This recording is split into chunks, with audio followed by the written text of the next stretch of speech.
수학적 계획법을 활용한 복층 볼트 시스템의 구조 최적화 방안이라는 논문에 대해서 발표할 3학년 7반 임주영입니다.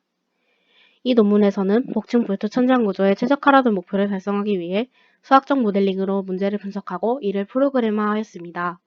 저는 논문에서 나타난 문제 해결 과정 중에 구조를 좌표로 나타내는 수학적 모델링 과정에 관심을 가졌고, 이러한 수학적 모델링이 경제적인 구조물에 대해서 갖는 의미에 대해 생각해 보았습니다. 먼저 논문의 내용으로 들어가기 전에 복층 볼트 트러스 구조에 대해서 알아보겠습니다. 복층 볼트 트러스 구조는 이름처럼 볼트라고 하는 이 아치 형태가 길게 늘어난 두 개의 곡선 천장이 트러스로 구조로 연결되어 있는 구조입니다. 구조는 상부 볼트와 하부 볼트, 그리고 상부 볼트와 하부 볼트를 잇는 사선 부재로 구성됩니다. 아치와 트러스 구조가 하등을 분담하기 때문에 기둥 없이도 넓은 공간을 만들 수 있다는 장점이 있습니다. 또한 이러한 장점 때문에 체육관이나 강당처럼 한 번에 많은 인원을 수용해야 하는 공간을 만들 때 쓰입니다. 논문에서 다룬 최적화 알고리즘을 이해하기 위해 정보 시간에 배운 문제 추상화 방법을 이용하여 알고리즘 설계를 거꾸로 따라가 보았습니다. 그래서 알고리즘을 작은 부분으로 나눈 후 각 알고리즘 부분에 목표를 도출해 보았습니다. 수사 항아를 통해 알고리즘은 구조의 최적화라는 최종 목표를 여러 가지 중간 목표로 세분화하고 다시 그 중간 목표를 여러 세부 목표로 세분화하는 구조를 가지고 있음을 알게 되었습니다.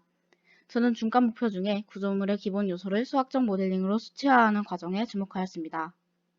구조물의 부재의 길이와 재료의 양, 그리고 크기와 너비 등의 모양에 관한 수치 자료는 최적화에 필요한 자료입니다. 수치 자료를 만들기 위해 필요한 정보는 구조물의 모양에 따른 절점, 즉 부재와 부재가 만나는 지점의 위치 관계를 파악하는 것입니다.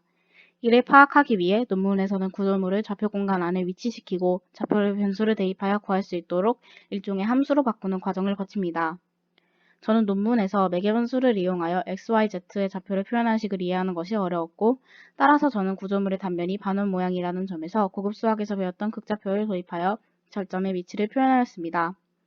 평면에서의 극좌표를 도입하여 이를 다시 좌표 공간의 좌표로 바꾸는 방법과 구면 좌표를 도입하여 x, y, z 좌표를 모두 극좌표로 표현하는 두 가지 방법을 통해서 직교 좌표를 극좌표로 바꿀 수 있었습니다. 먼저 평면 극좌표를 이용하였을 때에는 원점을 볼트 구조의 반원의 중앙으로 그림과 같이 이동시키고 상부 볼트의 절점과 하부 볼트의 절점의 y, z 좌표를 극좌표로 나타낸 뒤 이 좌표를 삼각함수를 통해 다시 직교 좌표로 바꾸어 x좌표와 함께 표시하였습니다. 다음으로 구면 좌표를 이용할 때도 평면 극좌표와 동일하게 좌표축을 반원의 중앙에 위치시켰습니다. 극좌표 형식에 따라 원점에서 절점까지의 거리를 구하고 세타는 xy 평면에서의 각, 파이는 yz 평면에서의 각으로 설정하였습니다. 파이는 반원을 포함하는 평면에서의 각이므로 따로 각의 변환이 필요하지 않지만 세타는 직교좌표 x를 포함하는 xy 평면의 각이므로 직선의 관계를 삼각함수를 이용해 나타내야 했습니다. 이때 탄젠트의 역함수인 아크탄젠트를 이용하여 세타 값을 표현할 수 있습니다.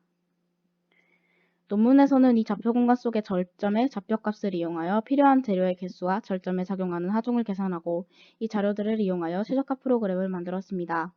먼저 입력받은 볼트 구조 모델의 가로, 세로와 높이, 세컨드의 입력 데이터를 이용하여 입력 데이터를 생성합니다. 입력 데이터를 기반으로 구조 해석을 실시하며 이 과정에서는 상부, 하부 볼트 구조의 면적에 작용하는 하중을 계산하고 절점의 좌표와 부재 개수를 도출하는 과정이 포함됩니다. 앞에서 다루었던 구조를 좌표 공간 안에 위치시키는 작업도 이 단계에 포함됩니다. 프로그램 라이브러리의 최적화 라이브러리를 이용하여 최적화를 수행하고 구조물의 형태 변화에 대한 데이터를 만듭니다. 최적화 과정은 구조물의 형태 변화가 일정하게 수렴할 때까지 반복합니다. 구조물의 형태가 일정한 값에 수렴하면 수렴한 데이터 값을 출력하는 것으로 프로그램이 끝납니다. 구조물의 수치값이 수렴했다는 것은 최적화 가능한 정도 안에서 최대로 최적화가 되었다는 의미입니다. 이 알고리즘을 시험 작동한 결과 최적화 전보다 구조물의 무게가 감소하였으며 높이는 최적화 과정에서의 최대값과 최저값의 중간으로 수렴하였습니다.